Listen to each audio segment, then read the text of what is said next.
Good evening. My name is May Gerstel. Welcome to the second election forum this year. This evening, you'll see and hear from candidates running for the 43rd Legislative District. That's an open seat, position number 2. Following that, you will hear from the candidates running for the citywide Seattle City Council race. That's position number 8. Now, please welcome Ann Brand, who's our moderator this evening.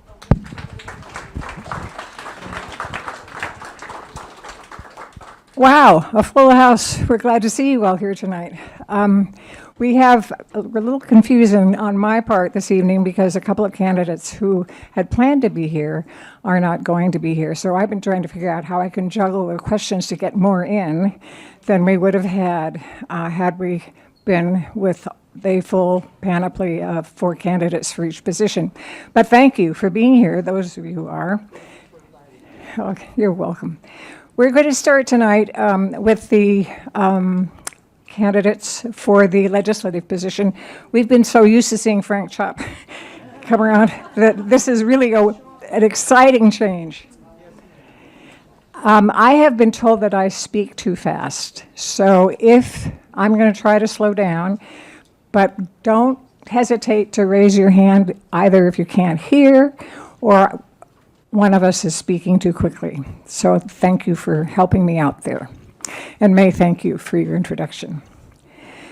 I'm just going to go through the format and ground rules to familiarize those of you in the audience with them. Our candidates have these rules.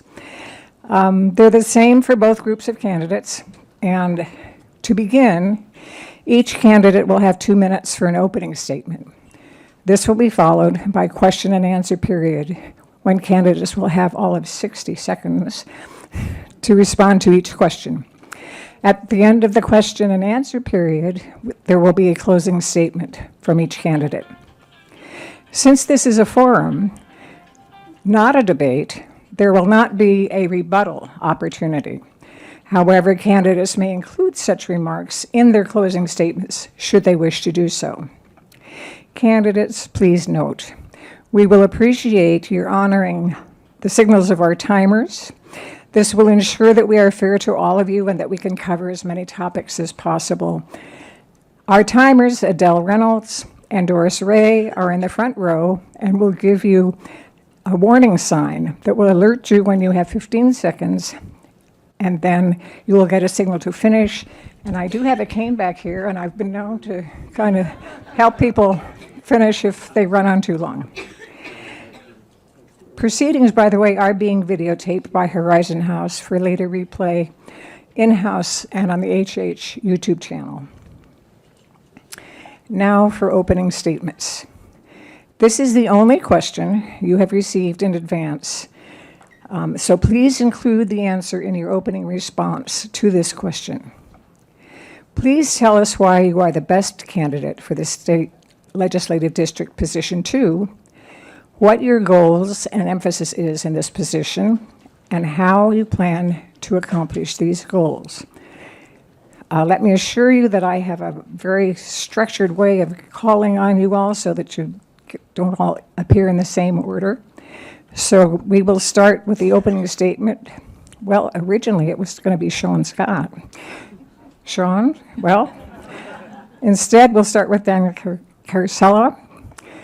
And please stand because we are taping this and people can see your face and hear you better if you're standing. Test. All right, there we go. Okay, I begin. Hello all, my name is Daniel Caracello. I want to thank you for providing us the time to speak with you. Of course. A little bit about myself. I'm originally from Miami, Florida. My mother fled with her family Cuba during the Communist Revolution, and I grew up among the Cuban exile community. This really shaped my political worldview, to say the least. I have since, obviously, moved to Seattle. I fell in love with the city, take advantage of the many amenities that the city has to offer, and it continues to inspire me every single day. I now believe that the best utilization of my skills is to be your representative in Olympia. My primary objective is to accurately represent this district. Now, what do I mean by that? Well, this is an incredibly diverse district. That means diverse in the demographics of people and also the differences in our political thought. I have extensive, diverse experiences that allow me to bridge the gap between the average resident of the 43rd and our state legislature. I share some of the goals of my colleagues here. I want to see affordable housing, but I know that we might differ on the strategies on how to accomplish that. Beyond that, I want to implement recycling initiatives that incentivize environmental awareness and environmental sustainability. I also have worked in the technology industry and have a postgraduate degree in information management, which leaves me well positioned to create technology and data privacy legislation, especially with emerging trends like AI. I also want to see increased investment into education and infrastructure, recognizing these as the cornerstones of a functioning society. Now, to accomplish all of this, we need a legislator who could effectively legislate. In the past, I've worked closely with Democrats, I've worked closely with Republicans, I've worked in nonpartisan capacities, and with all of that, I believe that I have the effective, I could be an effective collaborator in Olympia, sorry.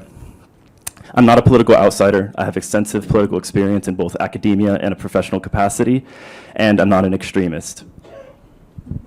Thank you. Thank you very much. Andrea, would you go next, please?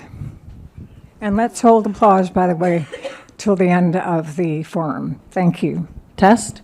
Great. Thank you, Anne, and everyone here at the Horizon House for having us here. Thank you, Tanya Wu, Sitting Council member, for being here today as well. I know you're up after me, but I wanted to recognize that you're here. And yeah, my name is Andrea Suarez.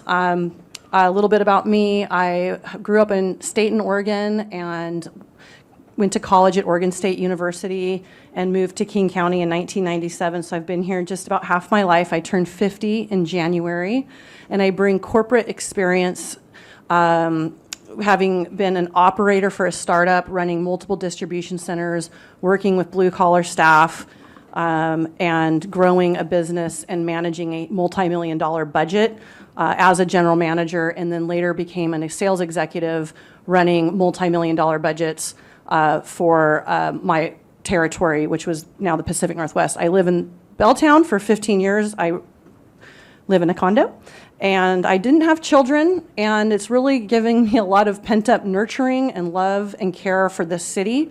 I founded We Heart Seattle in 2020. It's a grassroots movement. I'm very proud that the movement happens to be a 501c3, but we're most proud that we've led more than 14,000 hours of field work, picking up more than 1.3 million pounds of trash, 35,000 needles, and restoring equitable access to our parks and shared spaces. And it was a day actually meeting a senior in Bell Street Park who told me that his kids and grandkids no longer came to downtown because there were needles everywhere. And after I exhausted every avenue to have our government or the Find It, Fix It or the Adopt a Street or the mayor or SPU or SDOT or SPR or somebody to pick them up, I went to Home Depot and bought pinchers, and from there bring practical boots on the ground field work with solutions to Olympia, and that's my differentiator here today. And I'll share with Daniel that I'm not an extremist.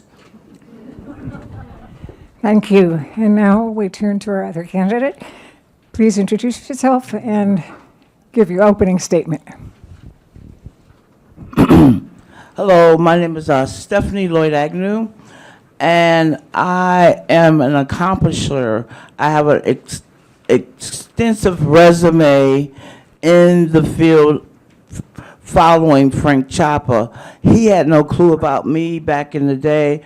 I was one of the pioneers for the first affordable housing per the vice president of the United States, who called me on the telephone and asked me to go to the Olympia and to get the first batch of money back in 2015 released, and I was able to go down there. I didn't know not a senator, and I had the first batch of money signed for affordable homes, which are now you've seen being done.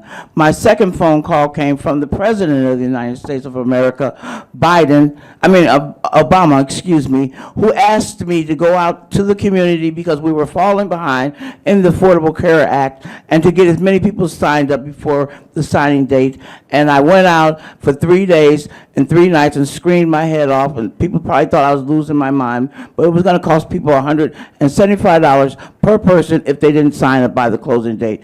My goal was to shut down the websites. I was successful to shut down that website. When I heard it on the news, I was glad because that bought people who wasn't listening enough time to realize what I was saying and to be able to sign up and go get those benefits before it closed. I'm also a doer. I opened a company in St. Louis, Missouri. I have extensive career in aircraft and highly esteemed security clearances that get me through to be able to accomplish all the things that I plan to accomplish here in the 20-year plan that I've seen that was established, and I want to make sure the 43rd is going to get some of that money, and we're going to distribute it, and I'm going to fill Frank Chopper. Thank you, Stephanie, and don't sit down, because you were going to lead us off on our first question. I'll read the question, and if when your turn comes, if you want it reread, let me know. Here's the question. Just imagine you've been elected to this position. What is the single most important issue you would like to correct by authoring your signature piece of legislation? Please be specific.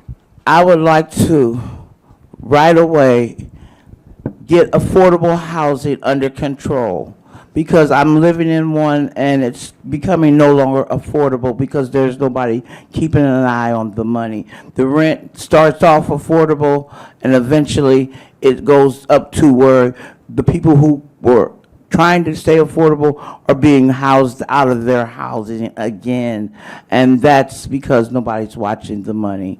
So that would be one of the things I would like to accomplish right away. And I'd like to get the children to go to school without having fear of going to school. And when they get in their school, they know they're safely getting there, because we're going to have metal detectors before you even step on the property. Thank you, Stephanie. Thank you. The next person to go in the cycle is Andrea Torres. Do you want me to repeat? No, I'm good, thank Okay. you. And I like Stephanie's ideas as well. I share her ideas. After being on the doorbell, I might have answered this a little bit differently, because my focus is so much in the belly of the beast with homelessness and drug addiction, untreated mental health. But I think something that can get done very easily, and I want kind of a win right away, is to amend the current tenant-landlord legislation that was a tsunami of restrictions tsunami of legislation that protected the tenant more so than the landlord. And I've been meeting a lot of once landlords on the doorbell who used to rent out their house or their basement, and believe there's potentially thousands, if not 1 million, affordable units in our boomers' homes throughout the state that are no longer being rented because out of fear of too strict eviction law and rent cap fears. So I would get after that one right way to exempt owner-occupied landlord for some of the legislation to protect tenants. Daniel, you're up. Yeah, these are all great ideas. As a legislator, we need to recognize that we are going to work on a variety of issues. I'm not going in with 1 or 2 pet projects. I do want to support affordable housing, like my colleagues. I do want to, support some of these issues as well. But where I think I have a unique position to create real, meaningful, quick change in the legislature is with technology policy. Right now, with the advent of things like AI, this is going to lead to job displacement, skill gaps, which lead to unemployment, erosion of labor standards. standards. It could just bring about a lot of negative effects. Our government usually works in a bottom-up way where our states are going to create more meaningful restrictions than our national government. So I want to make sure that we could see ethical deployment of AI. We invest in reskilling and job programs, and also digital literacy for both our students and seniors so that they understand the tenets of data privacy in the advent of such emerging technology issues. Thank you. And Andrea, we're going to start with you with question 2. And the question is, Washington and Oregon have been reported as having the highest increase in fentanyl deaths in the nation. What would you do as a state legislator to combat the fentanyl crisis? Well, this is 100% in my wheelhouse, and indeed, over the last 2 decades, imagine 66 airplanes fall from the sky in the state of Washington due to overdose death. That's the death toll, is 20,000 people in the last 2 decades. And I think when you put that visual to how many people we lose to fentanyl overdose, we need to change our approach immediately to a treatment first. Low barrier treatment, meaning friction-free, easy access 24/7 to treatment facilities. And we can convert certain properties right now to be those and fund treatment first in alignment with housing first and redistribute money to those programs as a requirement. If you're going to hand out a piece of foil, a pipe, or a needle to an addict, you must also have a conversation with them about drug and alcohol counseling right then and there. That is an immediate for me. Thank you. And Daniel, we're going to start with you this time. The question is, we need thousands of additional homes. I'm sorry, Do I respond to the previous question? I beg your pardon. That happens to me when I'm doing lists that don't have people on them. Thank you very much. Please, your response. Thank you, everybody. My response to the fentanyl is, where is it coming from, number one? Number two, I recently went to a ribbon cutting in Renton that had opened up a new mental health facility. I would like to see one of these facilities established in this area, which will take people in and will work with them. No, we can't get them all because it's such an epidemic. It's beyond control. And to try to capture it is to try to figure out how it's getting here. And that's going to be hard to do when we don't know where it's coming from. It's so getting these people off the drugs is going to be a very, very difficult thing unless back in the day, we had crack that disappeared. Now we have fentanyl. It could disappear as well, but something else is going to take its place. So, what do you do? Thank you. Thanks. Now, Daniel, we'll go to the next question. Oh, wait. Oops. I need to respond to this fentanyl one. Man, I'm just wanting to rush you off there without giving you a chance. I beg your pardon. No problem, no problem.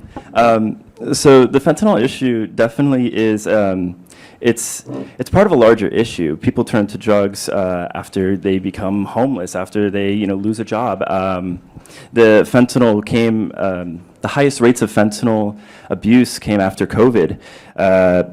What I want to see is, I don't want to see incarceration as the solution. I still want to see dissuasion. I want to see civil penalties, but there definitely needs to be investment into mental health facilities. I agree with Andrea here that we need a treatment first initiative, but also we need to stop people from, getting out onto the streets and using fentanyl. We need to keep people in their jobs. We need to keep people in their homes, and hopefully that tackles the issue at its core. But then also making sure that we, like Stephanie said, reduce the amount of fentanyl coming in, and like Andrea said, treatment first. Do you want to sit down? We're going to start with Daniel this time. We need thousands of additional homes for the currently homeless, as well as for the growing population. The numbers of housing units in Washington, especially for middle and low-income persons, must be increased. Can we become more efficient in creating more homes with housing funds already allocated from the state, or must additional state funds be developed? Yeah, so this is where I differ with one of the opponents who isn't here right now. I believe strict policies of things like rent control is going to dissuade investors from actually building more housing, which is the core of the issue. So in the past, we've seen our legislature enact policies that streamline the permitting process. We could also cut down on some of the red tape so that developers can build more housing, because when there's more housing, the market is going to react in a way that it becomes more affordable. I think we have a really healthy state budget. I'm not against adding new progressive forms of revenue, but I'm definitely against unnecessary tax increases. So I'm going to shy away from going to that as my go-to policy when it comes to this. And given our healthy state budget, I just want to make sure that we're making it so developers can build more housing. Next up is Stephanie.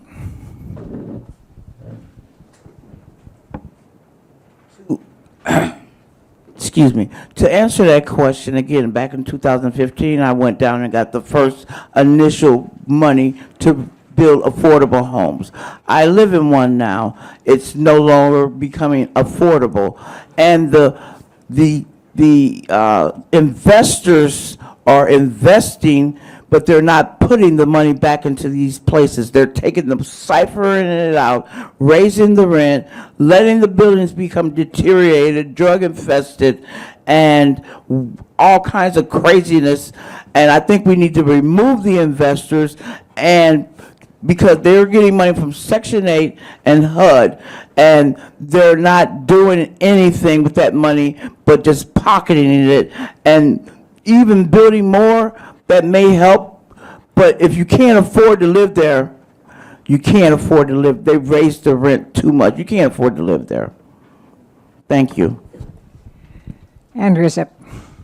The fastest, most efficient way we can build more housing is to remove the bureaucracy and the red tape and the permitting process. I talked to multiple affordable housing developers, NHTSA Stegan, Great Expectation, and Lake Union Partners, who are working with the Amazon Equity Fund, which is a $3 billion fund, essentially free money to developers that know how to build fast, efficient, sustainable housing, and they're standing up 8,000 units in the Puget Sound alone. So group hug there for that option. And then also consider adaptive reuse. I live in an old hotel, and now I have a condo. So let's reuse and repurpose what we already have up and standing instead of cutting down more trees to build ugly stuff. We don't want to look like Houston, we want to look like Paris. And then change the condo liability laws to make rent-to-own properties a part of Seattle again. Thank you. Moving on to question 4. Would you support or oppose legislation to limit the percentage of annual residential rent increases, and why? Starting on this is Daniel.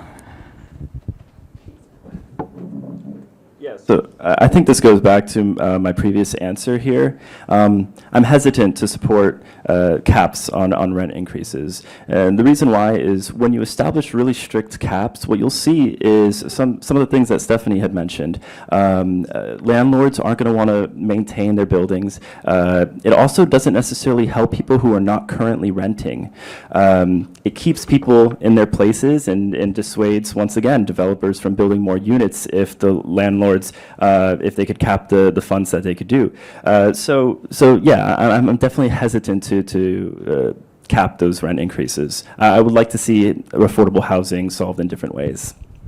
Thank you. Stephanie, do you want to answer that one, please?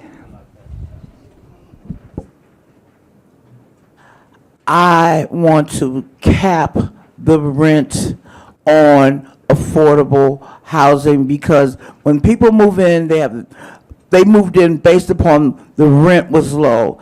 And then you'll get in 160 days a notice saying your rent's going up by $35. These people go into immediate panic because they moved in based upon what they can afford. Now they have to figure out how to come up with this additional money. This is the first year. The second year is going to happen the same thing. They're going to be priced out of affordable housing. Cap it, because the money is not being put back into the housing, affordable housing. It's going into the builders or the profiters or whatever you call them, people that want to, they investors, I'm sorry, they put the money, but they don't allow the renters to stay. They're going to be back on the streets again, or the mothers that are struggling to pay the rent when they moved in are going to be really struggling because now they have to come up with an extra 35. I'm sorry. Thank you. Let's welcome Sean to the table. Sean Scott, a latecomer. We're glad you're here, but sorry, we're almost halfway through here. We are going through questions in turn, or as I call on you, and you have a magnificent 60 seconds to respond. Do you want to join in? If I could understand what the question that we're, Yeah, well, I'll read them to you. I'll read each one as they come up, and then each one, I call on each person to answer, and I kind of change the order as we go along. perfect, thank you. Okay.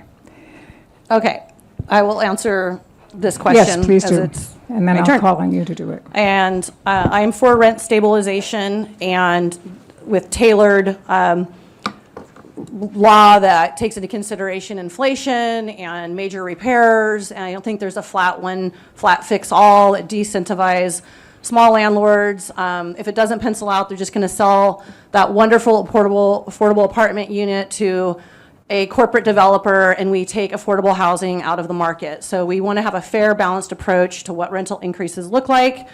I would like to see more of a focus on rent-to-own properties, like I said earlier, by changing condominium liability laws for builders to stand up and bring back home ownership again, bring back a dream that renters can become homeowners and start having that conversation and legislate programs that teach people to budget and learn how to access first-time home loans, FHA programs, and down payment assisted plans and get people owning again. Thanks, Andrea. Sean, the question is, would you support or oppose legislation to limit the percentage of annual residential rent increases, and why? Well, I definitely support all proposals that would be on the table that would limit rent increases, which are our number one cause of not only displacement in the state of Washington generally, in the city of Seattle in specific, but also are a root cause behind our houselessness issue as well. With respect to increasing access to home ownership, I'm proud to be endorsed in this race by Representative Frank Chopp. I worked with him in the 2023 legislative session to pass House Bill 1424, which was a bill that directed monies towards a stabilization account for Black and brown homeowners. I believe that when we take care of some of our most vulnerable folks with respect to housing, everybody else is better off, generally speaking. I think that this is one of the major issues that is impacting the people of our district. I have talked to Representative Nicole Macri, who supported us in this race, and I know that she is going to be looking for a champion from the seat on this issue in specific, and that's a big part of the reason why I'm running to represent the people of the 43rd in Olympia. Thank you, Sean. And you will have an opportunity at the closing to kind of introduce yourself, which you missed to begin with. Okay, the next question. The following three questions could be answered with a simple yes or no. However, it is important for us voters to understand the reasons for your position. So here we go, and we're going to start with you, Sean. What is your position on the initiative to repeal the capital gains excise tax imposed on long-term capital assets by individuals with capital gains over $250,000? So there was a moment, I am opposed to all attempts to repeal progressive revenue that we have at the state level. I am opposed to all attempts that have been waged by very well-heeled Republicans in the state of Washington to make sure that we don't have the revenue to fund the programs that we all use. Pretty much everywhere you look, whether it's schools, whether it is housing, whether it is building the climate projects that we need in the state of Washington, you see the roots of economic inequity, the fact that we are a state that has as many well-heeled individuals as we do, but also people who are sleeping on the street, a state that has some of the highest density of millionaires in the country, but people who are struggling to pay rent, people who are struggling to meet basic needs. That is an untenable situation. It is an unfair situation. We can do something about it. I oppose attempts to take Washington State backwards with respect to progressive revenue. We need to fund the public trust with all the resources that we can. Thank you. Andrea, would you take that one next? You want me to repeat it? You okay? I oppose the repeal, and I would add that I'd like to see transparency and accountability with where those tax dollars go. And my position in Olympia is to make sure that we're putting tax revenue towards helping people get the treatment they need, because the number one crisis, in my opinion, are the lives lost due to fentanyl overdose in our state. And our predecessor, who's endorsed Sean, and also his, hopefully my seatmate, Nicole Macri, of course, have built out DESC, Solid Ground, and Low Income Housing Institute, and some of these programs that are low barrier, where my friends and family are dying inside, and I want to bring treatment into those programs and use that tax dollar to help save lives. Okay, Daniel, you're up. Yes, I oppose the measure to repeal. Like I said previously, we have currently a really healthy fiscal forecast for our state. Any repeal of revenue will lead us to start looking at other forms of taxation, which I think could, in this state, lead to another regressive tax. So I think the way it currently stands is a good progressive source of revenue, so I do appeal the initiative. How about you? I'm for it because there are too many schools that are being shut down. And we need to look at our future, our young children who are now being displaced. And if that money is going to go to building better schools, bigger schools, so the children won't be crowded in the classrooms, and if that money is going towards helping the youth, not so much the drug, we can deal with that at some point, but we're needing to save the youth. So if that money will be used to build more schools, pay the teachers, pay the fire department, pay the police, and then we can increase our protection, because nobody wants to be a fireman or a policeman because they're not getting the money to put their lives on their line. But I want about the children. If that's what the money should be used for. Save the children. Thank you. Thanks, Stephanie. The next question we have is, what is your position on the initiative to prohibit carbon tax credit trading and repeal provisions of the 2021 Washington Climate Commitment Act, a state law that provided for a cap and invest program designed to reduce greenhouse gas emissions by 95% by 2050? And we'll start with you. I do oppose repealing that. I am for addressing the looming and existing catastrophe of global warming. I believe in science and stand for anything we can do to to lower the temperature of Earth. Sorry, stumbling on that one. So I met with the local 32 plumbers and pipe fitters union, and they taught me a lot about where they stand on things like the natural gas ban. And I think I don't have all the answers today, but what I do promise you is that I'll work with the stakeholders that can educate me on what makes sense and is pragmatic and doesn't harm our lower income, middle class working voters and neighbors that are often impacted by these luxury beliefs. Stephanie, will you take that one again? Yes, I will. Thank you. What is the question? My mind is... Here, okay. The question is, what is your position on the initiative to prohibit carbon tax credit trading and to repeal provisions of the 2021 Washington Climate Commitment Act, which was a state law that provided for a cap and invest program designed to reduce greenhouse gas emissions by 95% by the year 2050?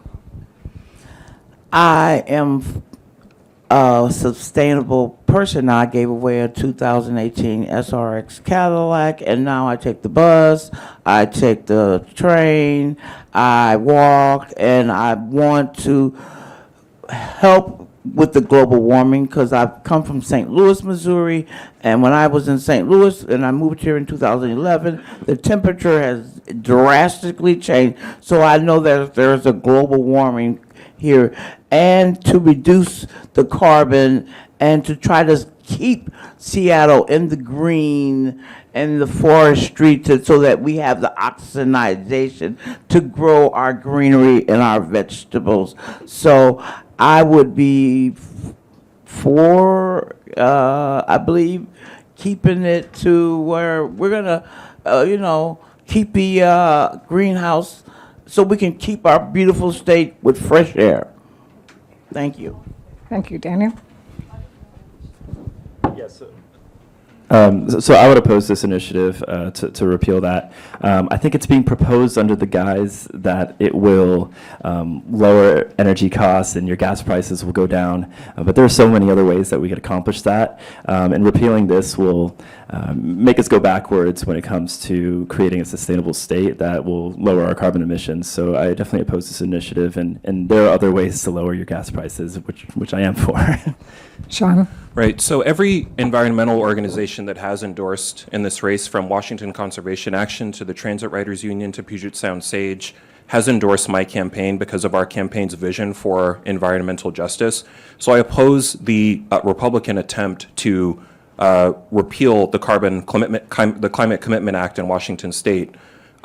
Voters of a certain generation might resonate with the name Jim Ellis, who was somebody who was a civic visionary, somebody who believed that we could do great things in Washington State with public parks, with well-funded mass transit. A lot of his vision in the 1968 and 1970 forward thrust initiatives was not realized. In a lot of ways, we are still paying the price for that failure in some ways. I would like to see Washington become a state that takes on big climate projects, that has the civic ambition and the civic will to say that the climate crisis is one of the defining crises of our day. We have the resources to do something about it, provided we muster the political will to do something about it. Thank you. We'll start with, this is probably going to be our last question before we have closing remarks from the candidates. I'm sorry we have a bunch more, but this is a very full panel and a very eloquent panel. So we'll just keep going here as far as we can. Daniel, will you take this one first? And the question is, what is your position on the initiative to allow all employees and self-employed individuals to opt out of paying the tax and receiving benefits under Washington Cares, the state's long-term services and support trust healthcare program? So, I'm sorry, could you repeat that? That's another initiative? Right, it is another initiative, and it is to allow all employees and self-employed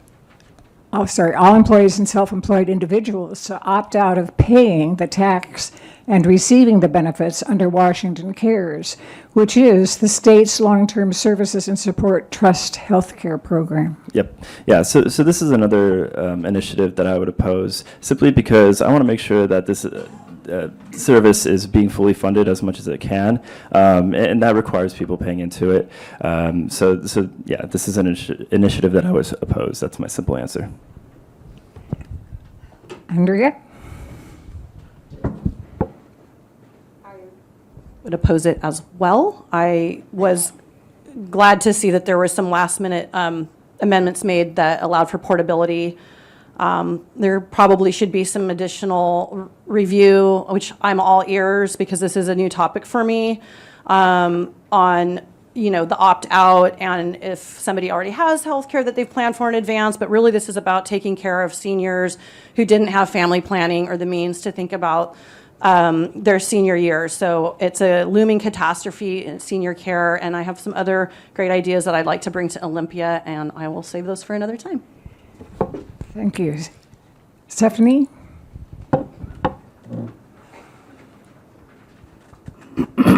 That's a loaded question because no one ever thinks they're going to get old.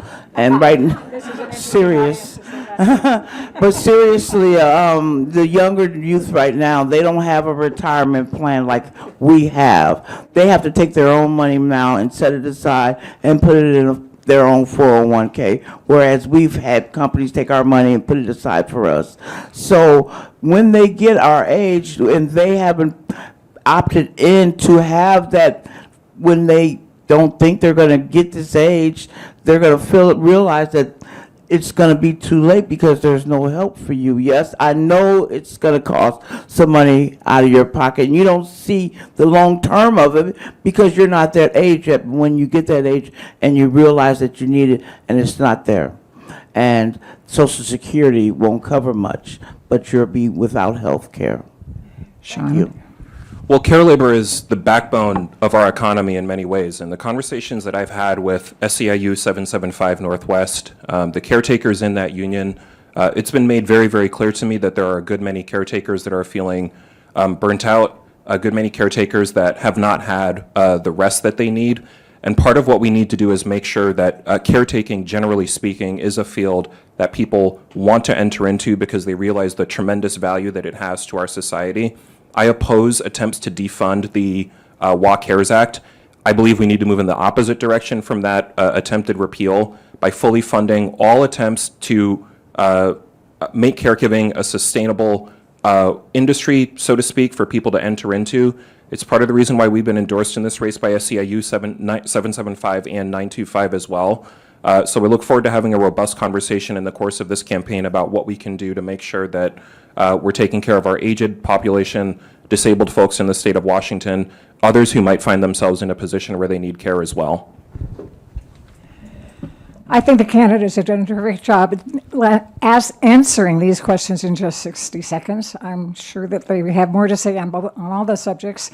And the one area we did not get to, which was part of what was submitted to us to ask our candidates, had to do with our transportation system and the role of the state Department of Transportation and its budget. So file it away. If you're sticking around afterwards, probably somebody's going to collar you and ask you about that. But we need to move on now to the closing statements, and each of you will have 2 minutes for your closing statements. And I have juggled the order of everything for so many times. It looks as though I'm going to be starting, Stephanie, with you for your closing statement. I don't have any big names behind me. I don't have not one endorsement.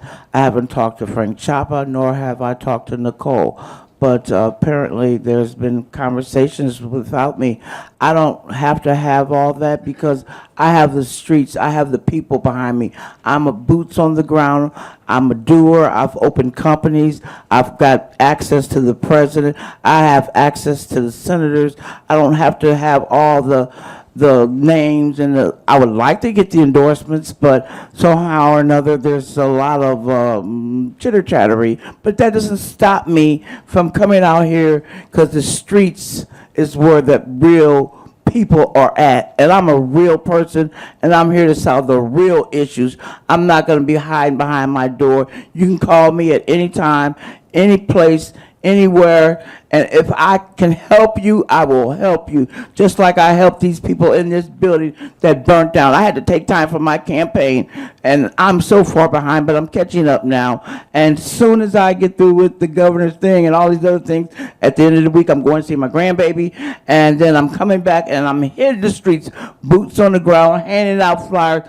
If I don't have one endorsement, I'll have the people backing me, because I'm a real person, and I'm here to solve the real issues, and you'll be able to contact me, and I will talk to you and come see you, and I'm not so important that I can't visit you. I haven't talked to Frank Chapa, but I have followed he didn't know I was the one back there getting the money for the initiative for the affordable housing.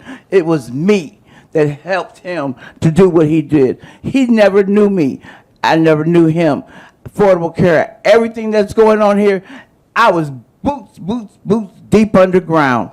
And now I'm going forward because time for me to come from there and bring it to the people, and I'm going to make the 43rd district the best it's ever going to be. I'm going to raise the bar. Thank you. Thank you, Stephanie. Next up is Andrea. Follow that one, but thank you, Stephanie. I am boots on the ground as well, and having been out there in the field housing hundreds of people and removing barriers to get them access to resources that we have in the state of Washington. We find hundreds of beds every day for people to go, treatment centers, halfway houses, job navigation through second chance employers like Anu, Fair Start, Orion, WeldWorks, Pioneer Human Services, wonderful programs. And this little cute boy, baby Oliver, was living in a tent in Ballard. He'd been there a year, and everybody was talking about what to do. And I'm not a talker, I'm a doer. Long on action, short on talk. And I want action in Olympia and want to rely on my collaborative leadership skills. And yes, I read your flyer, Daniel, but I'm a collaborative leader and pragmatic too, so I share that with you. That means we work with everybody. Republicans have great ideas, Democrats have great ideas, and together through good debate, we can have better outcomes. And I follow in alignment with a housing plus to help our homeless that are on the streets, in the tents, in the RVs, and get them the help they need. And that might be a intervention with social services. You know, we don't want, this isn't a arrest forever. It's a stop and triage. And I bring to Olympia a humanitarian, an environmentalist who's cleaned up over 1 million pounds of trash and let Seattle breathe again, and supported 14,000 hours of field work through my leadership in organizing volunteers, which is exactly the gap fill we need for a well-running government, is to bring volunteerism and civic engagement and voting turnout for a more beautiful, safe 43rd. Thanks, Andrea. Daniel, it's now your turn. So, Stephanie, and Andrea, you both have very admirable qualities that you want to bring to the legislature. Transparency in office is something that's needed. I want also there to be an open door between me and the residents of this district. And the effective collaborative spirit that you have, I also want to have that. Thing is, this is a 2-year position. Pending any electoral wins subsequently. But this is a 2-year position, and I want to mitigate the amount of learning on the job. Politics is something I've been doing for quite a while. I have a bachelor's degree in political science. I have a master's degree in applied American politics and policy. I have a master's degree in information management. I got accepted into law school. I'll throw that in there because I'm proud of it. But what this is saying is I'm dedicated to this. I've dedicated my life so far to this. I also have 3 years of professional experience tracking state government legislation. This is not going to be learning on the job. This is me, day one, going to be advocating for the issues that I want to pass and the issues that will ultimately positively result in good change for this district. I'll keep it short, and that'll be my close. Okay, Sean? Well, as of 7:15 p.m. this evening, I believe there was no place I would rather have been than knocking doors in Wallingford until it was explained to me that tonight's forum was inputted into my calendar incorrectly, at which point I made it over here to talk to Horizon House as quickly as I could. My opponents in this race will talk a lot about building coalitions and experience. At the same time, I'm the only campaign in this race that's actually been endorsed by sitting lawmakers in Olympia. Andrea is correct. Nicole Macri, who would be my seatmate, has supported me in this race, as has my predecessor in this role, Representative Chop. When we were doing our best to pass progressive revenue to make sure that we could fund the programs that we use in Washington State, it was unfortunate that I wasn't able to see some of my opponents in this race at that time. So to Daniel's point about making sure that we're not having folks in office who are learning on the job, I have somebody who's been in Olympia as a lobbyist the last 4 years, taking part of the coalition that passed the capital gains tax that is unfortunately under attack from the right in the state of Washington at this point, doing my best to further housing stability for Black and brown and low-income Washingtonians.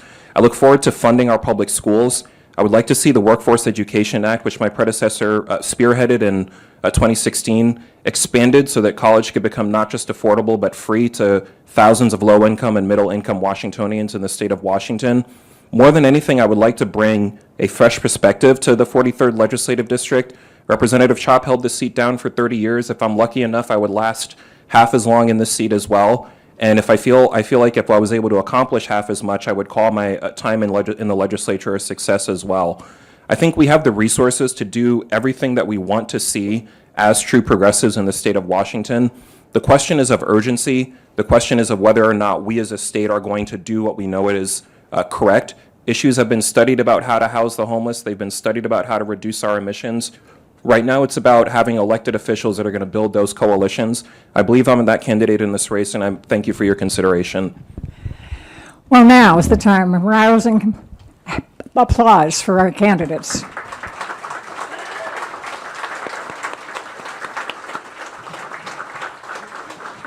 Thank you all. And now I'm going to ask you to scurry out of your seats. You all need to stay where you are because coming up are the candidates for city council position. Again, thank you. Sorry about the mix-up. Were you all here at the beginning of the last forum? I mean, so you heard the instructions, so I don't need to repeat them, right? Wonderful. You're very welcome. So, our format is going to be just like the format we did with the other candidates. We will start with opening statements, and candidates will have 2 minutes for each opening statement, and then we will jump right into the questions. So I actually have a whole schedule of how to call on people in a particular order so that I make sure that the order is randomized and nobody answers questions in the same order more than once or twice. Well, it's been thrown a tad off base, but I'll do the best I can. So we're going to start with Ms. Tanya Wu with the opening statement. Hi, I'm Councilmember Tanya Wu, representing you on the Seattle City Council. I grew up in Beacon Hill, I live in the Rainier Valley, and I'm deeply rooted in the Chinatown International District. And I represent everyone from Columbia City to Lake City. I've tackled our toughest issues head on. I've organized community safety teams to increase public safety. I've also built housing in the heart of the city. And I mentor young women on the Seattle Chinese Community Girls Drill Team to ensure that our next generation of female leaders are successful. In my short time on council, I am most proud to have helped civilianize the Seattle Police Department, ensuring that our officers are making a competitive wage so that we can recruit the best officers in the region. I've also worked to help electrify our ports, making us one of the nation's top electrified ports and ensuring that our cruise ship berths all have electricity. I've also helped represent the city of Seattle in government-to-government negotiations with federally recognized tribes. So I recognize that we live in a world-class city and deserve world-class services. We've come a long ways, and we have so much more to go. My office focuses on these top 3 priorities. Number 1 is public safety. I'm building a Seattle that will keep our babies safe, because when our kids are safe, our families are safe, and our communities are safe. Number 2, increasing affordability here in Seattle. We need to ensure that multi-generational families can stay and age in place, while also making room for the next generation. And number 3, we need to work on our homelessness issues. We have a long ways to go in terms of that. KCRJ has failed us. We need a regional approach, but we need to make it work. Also, Thank you, Tanya. thank you. I forgot to tell everybody I have this cane that I pull out to get you off the stage when we overrun. Sonatina, would you go next, please? Hello, everybody. My name is Sonatina Sanchez. My main motivation in running for City Council is to break down the silos that exist in city departments and in our nonprofit realm by using the connections that I've made being an organizer in Seattle for the last 20 years. I want to build on the successes that I've been a part of. I'm proud to be endorsed by the Seattle Transit Riders Union, a group I've served as treasurer, and by founding the Bus and Transit Service Work Group, the group that liaisons with the ATU Local 587, Sound Transit, Port of Seattle, King County Metro, and other government agencies that make decisions about our transportation system. I was chosen by my true peers to attend a national conference hosted by Transit Center to bring back Seattle best practices to transition our community away from car-centered design and make progress on our Vision Zero and climate impact goals. I was also asked to represent Transit Riders Union in presenting King Council member Claudia Balducci with a thank you card for being a strong advocate for transit on the East Side. I currently sit on the board of Community Roots Housing as the resident representative, living in a Community Roots Housing building. I have been involved in many community projects over the last 20 years, including being a part of Real Rent Duwamish, the League of Women Voters of Seattle-King County, Black Lives Memorial Garden, Unpaving Paradise Peat Patch, Literacy Source, the Seattle Renter Organizing Council, where we advocated for a $50,000 budget line item to create an Office of Rental Standards in the vein of Office of Labor Standards to make sure that the relationship between our renters and our property managers and owners are able to be managed much more successfully than is currently done with SDCI. I also support Treehouse for Kids, where I worked in college with a yearly birthday and fundraiser drive. My passion for public service comes from being raised by a mentally disabled mother and a farm worker father who instilled in me values that I wish to bring to the council. Thank you for your time. Thanks, Sonatina. Tariq? Why run for city council? Why would I uproot a lot of my life to spend a bunch of time asking people for money and doing a lot of things I'd rather not do? It's a question that I think we forget to, is kind of the elephant in the room here. And fundamentally, the reason is because I'm tired. I am tired of government not being open, not being transparent. I'm tired of the lack of vision that we have in local government. I'm tired of seeing the people that I grew up with unable to make their way through life. I was born a block from here in Virginia Mason, and I grew up in South Seattle in New Holly. Growing up, my family relied a lot on the social safety net and social services, from public housing to public health. I went from Pell Grants and food stamps to being able to own my own home and build a successful life and family. That journey is not possible today. That journey is not possible for most of the people that live in Seattle. And one of the key reasons for that, I believe, is the lack of compassion and care in government. That's something that I hope to bring in and something that I hope to show is needed and possible. We're told growing up, and we instill those values in our families, that compassion and care are so important. Why is government any different? Why do we not care for our neighbors at a systemic level, not just an individual level?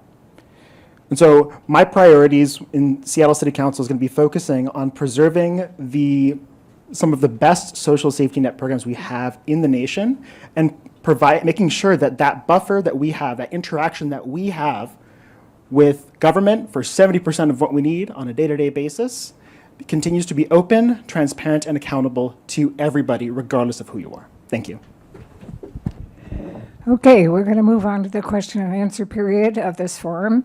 And we're going to start, Tariq, we're going to start with you on question 1. And I'll read you the question. Sorry? Okay. The United States Supreme Court just ruled that cities are allowed under the federal Constitution to punish people experiencing homelessness for sitting or sleeping outside, even though they do not have access to shelter. Would you support or oppose a law criminalizing such contact in Seattle? Why or why not? There's a lot of opinions I have about the Supreme Court right now.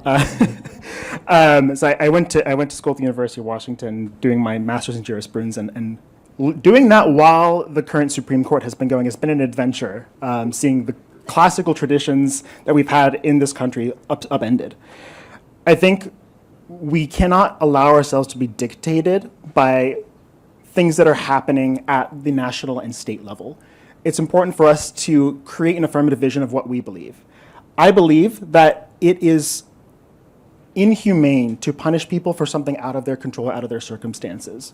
We cannot take a punitive approach to homelessness. We need to provide options and ways that people can uplift themselves and get into better situations.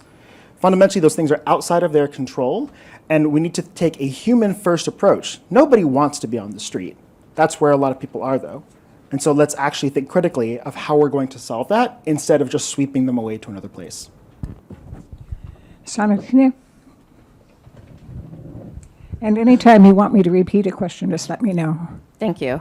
Yes, I have followed this case very closely. As I mentioned in my opening, I have worked with mutual aid groups primarily with the Black Lives Memorial Garden, and we supported a warming shelter on Nagel next to Cal Anderson Park. And from that experience, I know that when we were able to stabilize people, we were able to get housing for 4 to 5 people because their caseworkers were able to find them. When you're living on the street, you don't have electricity, it's hard to charge your phone, it's hard to keep in contact with people and get services and make it around the town. And so I think that criminalizing instead of supporting our neighbors with services, and our neighbors include the people who are housed and unhoused. The services that I talk about in terms of trash pickup and bathrooms are things that will help everybody in our society. And so if we provide them for people who are the most vulnerable right now, it will benefit us all. And that's the approach I think we should be taking as a society. And now it's your turn, Tanya. So I also run a mutual aid group. We walk it once a week. I've gone to encampments, and I've talked to people, and I do support Mayor Harrell's plan on making sure that every single person is offered a shelter or housing before going in and resolving an encampment. And usually they will not go in and resolve the encampment unless about 2 or 3 months ahead of time we have social workers coming in to get to know people, build trust, and that there is shelter or housing available for people to move into. And no, I know there are a lot of people who refuse to go into shelter or housing. And with that, I believe that many people have been through the system. The system is broken. They lost trust. They are not allowed to go into shelters because they have a pet or they have a partner. And so with that, we need to make sure we build trust by making sure that there's constant social workers out at encampments helping build that trust with our unhoused neighbors and community involvement as well. Thank you. Moving now to question 2. The City Council will decide how to close the more than $250 million gap anticipated in next year's budget. Since the city's fiscal year runs from January to December 31, if elected, you will not be part of this year's budget cutting effort, with the exception, of course, of Councilwoman Wu. Nevertheless, what categories of funding would you recommend be cut or eliminated, and what high priority programs would you protect? If you are elected to the council, you'll be dealing with it in the next year in any event. Please be as specific as possible. Let's begin with Tanya. Thank you. So yes, we do have a $250 million budget deficit, even more with the latest union contracts that we have just passed in council. And so I believe everything is on the table. We need to make sure that taxpayers' investments are being paid off and that you are seeing results on our streets. We need to make sure that our departments are delivering results. And so I think it's very important to have that measurement. I know a lot of people ask about Jumpstart. And in the past, we have used the excess funding from Jumpstart to help supplement the budget. And I think that's something that we're looking at possibly. Another thing I really want to highlight is economic development. 60% of our budget is paid for by our small businesses. And so making sure that we help economic vitality, we help our small businesses, we help our communities and nonprofits is very important because that helps the entire city. Sanatine? I am support of a 2% Seattle capital gains tax to plug up our budget to, and I want to put that out there first because I think that we should also, when we say everything is on the table, we need to include the police budget that ballooned our $200 million deficit to $250 million currently. And so there are consequences to the decisions that are being made on council. And right now, council is increasing our budget without a lot of value being seen for it. We have a $1.1 or so million fund for ghost cops, funding that will never be used to hire police because it's not projected to ever be possible. And we could be using that to hire a group of janitors and maintenance workers for our park system to, again, open up the bathrooms year round. So these are the kinds of things that I want to look at is how do we increase our revenue base without going to regressive sources, and how do we make sure we're spending things on the right services? Tariq? Yeah, I think like all of us mentioned here, we're not going to get to a balanced budget without bringing in more progressive revenue options that bring some of that wealth that we have in our communities and spreading it across everyone that needs them. My priority for whatever deficit ends up coming in through next year is going to be, one, making sure that we maintain the, I guess what I call frontline programs. These are the programs that you go face to face when dealing. These are going to be things like, say, I need to. I'm currently receiving housing vouchers. I want to make sure that those continue. Things that help ensure survival and stability. The second thing is making sure that we keep promises. When we've earmarked money for a reason, we want to make sure that it stays there. And then three, responsible investments. We can't continue to throw away money at different things that are half measures or not proven. And we've seen that in the last couple of years in City Council, and I think that's what we need to change. Thank you. You can sit down, but you'll have to get up in a minute. Question 3. What policy options would you promote to help achieve carbon neutrality? Yeah, I think one of the big things is figure out ways we can systemically improve everyone's carbon footprint as a whole. Increasing transit options is a huge solution for that. Increasing options for micromobility, whether that is the various scooters or whatnot, to dial a ride to MetroFlex. We need to create solutions that work for everybody. And I think the more that we can prioritize and put resources into that, that is going to make a significant impact. There's numbers of other things that the city has done historically around building codes and ensuring that we're able to plan our city forward for a more sustainable future. One of the things that I want to prioritize is ensuring that we are building healthy ecosystems within each neighborhood. You shouldn't need to be able to go cross town to get your groceries. You should be able to go maybe 1 or 2 blocks. If we can build local sustainable communities, we can build a local sustainable environment. Next up is Sanatina. A lot of that 20-year organizing experience that I mentioned earlier has been involved in transportation, transit, biking, and climate action. All of these are intimately connected. We know that 60 to 70% of our carbon emissions are made from our transportation system, mostly single occupancy vehicles. And so when we design our cities to be more human-centered, transit-oriented, developed, walkable, when we have the ability to build 6 floors and small commercial stores in dense neighborhoods, people want to walk around and businesses thrive and our communities thrive, and it's better for the environment and people and us all. And so that's my main thing, is in order for us to get to our climate goals, in as well as Vision Zero, we need to look at our land use and make sure that we are planning our communities in order to transition away from car-centric design. Your turn, Tanya. I chair the Sustainability Committee. And there are a couple of things that are coming up. We're looking at the building emissions program and making sure we're doing the rulemaking for that. I think trees are very important. We're not reaching our goal of 30% tree canopy. I live in South Seattle. It's a heat island, a tree desert. And so how do we look at policies that allow for building housing and trees? It's not either or. We could do both. And I think that's very important. Also, I noticed that other countries are able to reach carbon neutrality because of usage of solar panels. And so how do we connect federal funding to our local communities, especially marginalized communities, to be able to have access to this fund, to be able to put solar panels on top of their buildings, basically. And I also believe that the transportation plan will have an opportunity to allow for more EV charging stations and for more trees as well. Thank you. Okay, we're going to pass. I got everybody? Did I leave anybody out? No, okay. Sometimes I do that, not by intent. Our next question, we're going to shift now to another topic.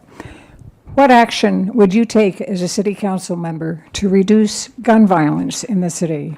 And Sanatina, we'll start with you on this one.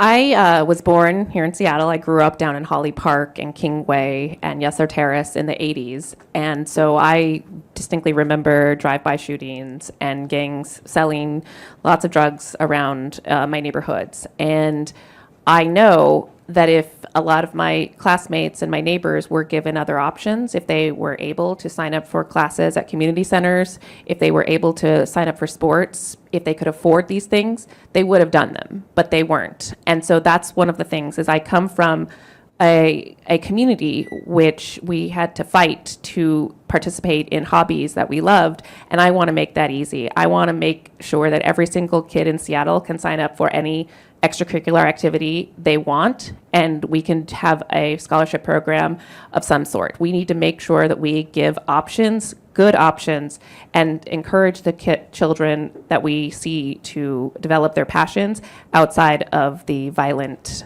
cycle that we currently see. Tanya? And I believe Santina is correct. It starts with our young people.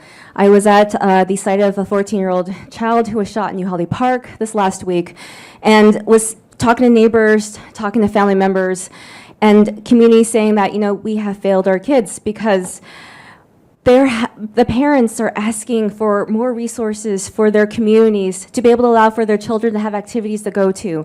I mean, we just had the shooting at Garfield High School, Alderwood Mall, not in Seattle, but still where that 13-year-old was shot. It's very sad, and it's affecting our young people the most. I've also talked to the gentleman who was shot outside of a hookah lounge this past week. And talking to family members, they want to see more community dialogue. The people who are closest to the issues have the solutions, and we need to listen and we need to implement them. Tariq? Yeah, I think most people, we don't resort to violence unless we are pushed in a situation where we have to do that. Providing stability and providing a sense of community is key to that. Providing things like making sure, do kids have meals to eat? Do kids have a place to stay? Do kids feel safe in their homes?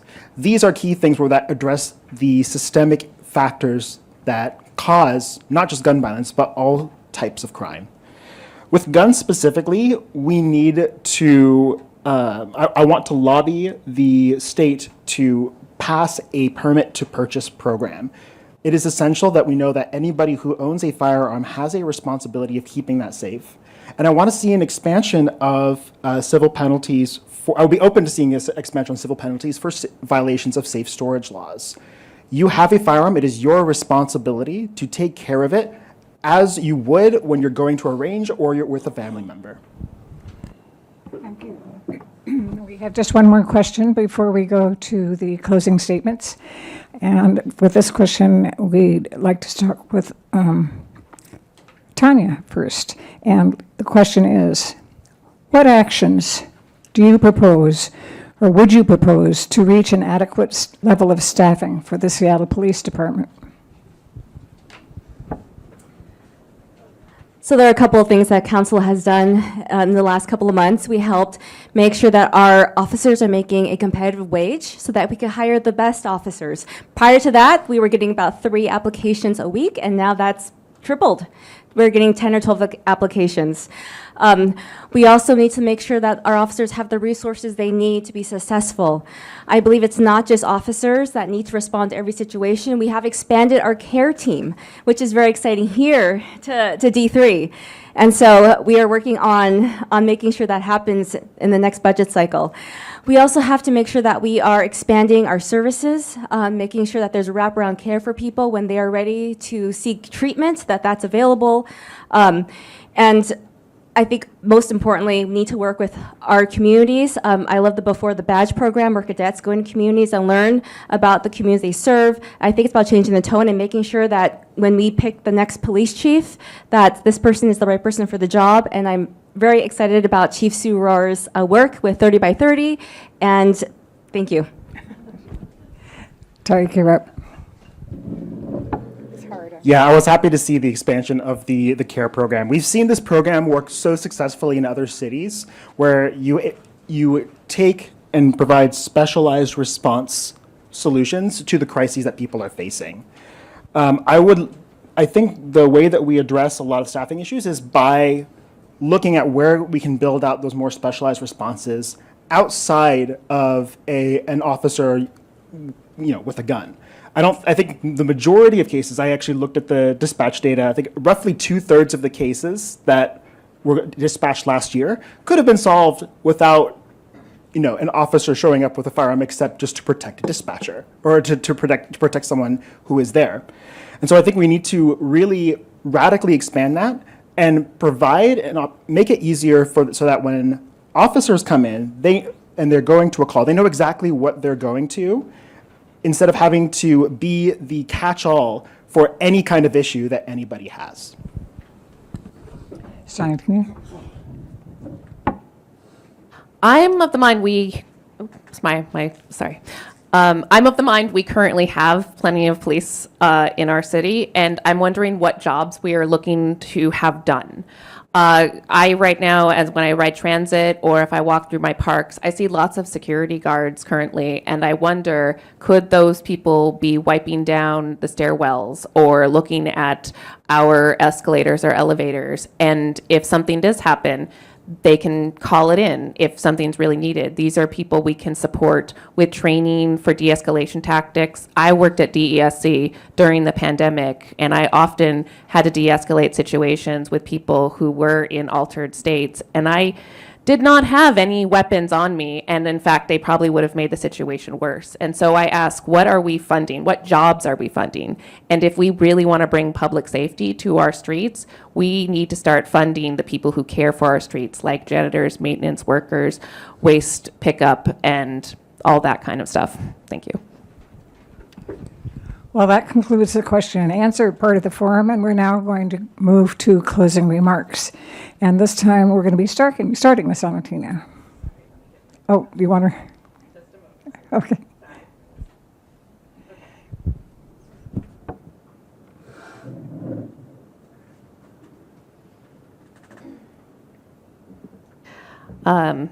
So I was, from my opening statement, I wanted to go into my closing and let you all know my passion for public service comes from my family. My mom is a lifelong mentally disabled woman who is functionally illiterate and was still expected to navigate and get through the world like everybody else without understanding. And so from a very young age, I learned how to translate these complex systems, the bureaucracy and the social services, in order to make sure that we could get services sometimes.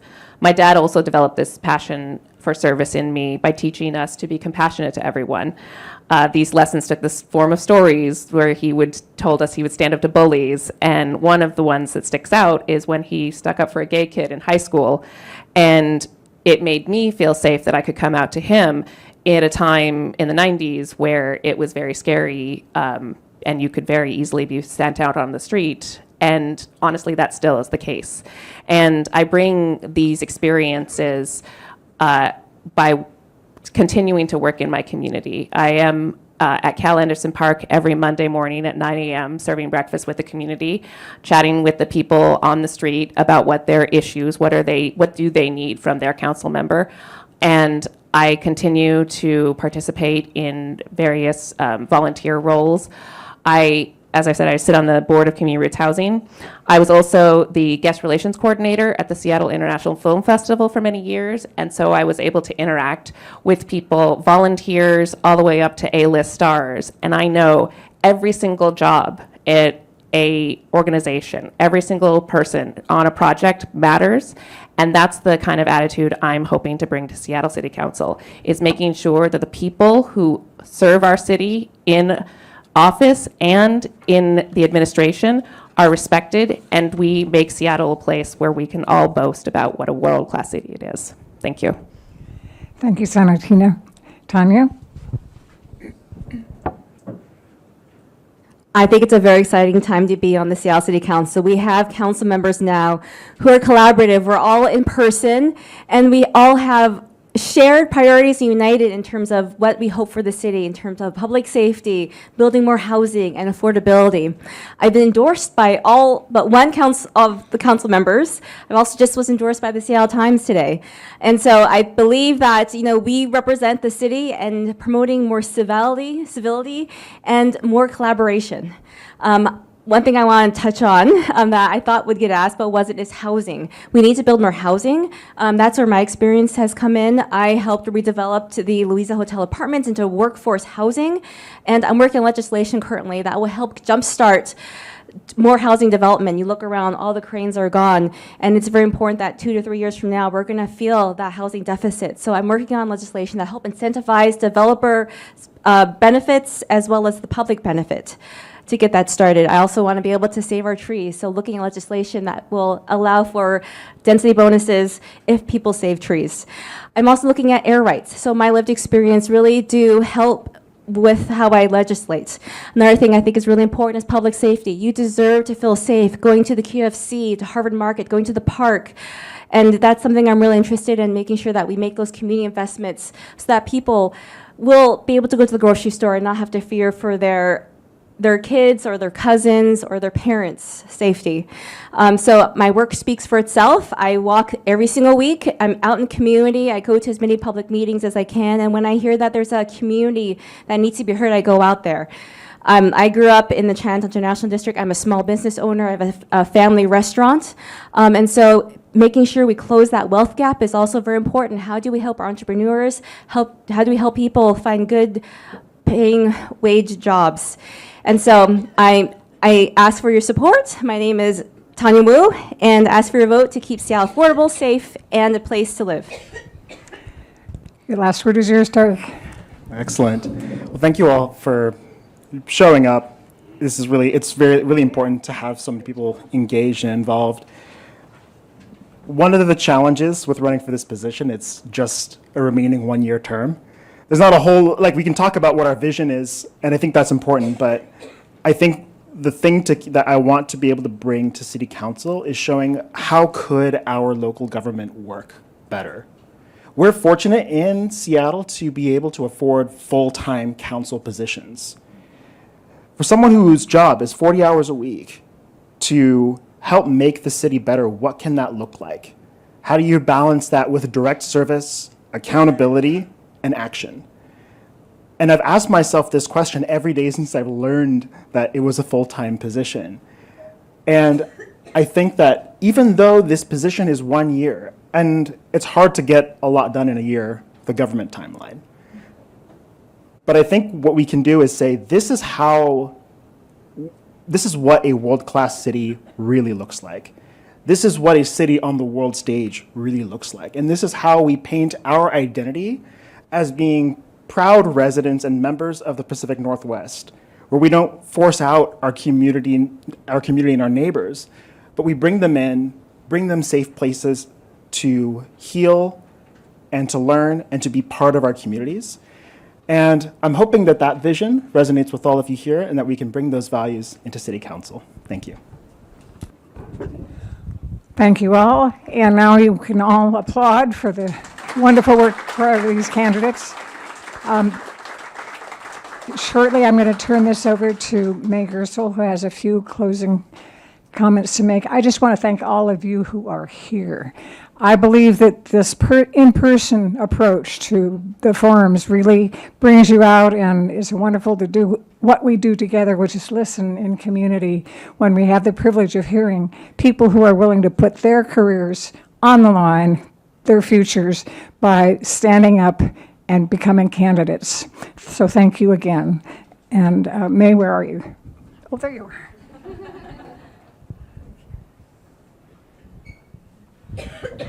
Well, I just wanted to tell you that our next election forum is 1 week from today on July 15th, and that will feature the statewide insurance commissioner race, as well as the contest for the state superintendent of public construction, two very important state offices.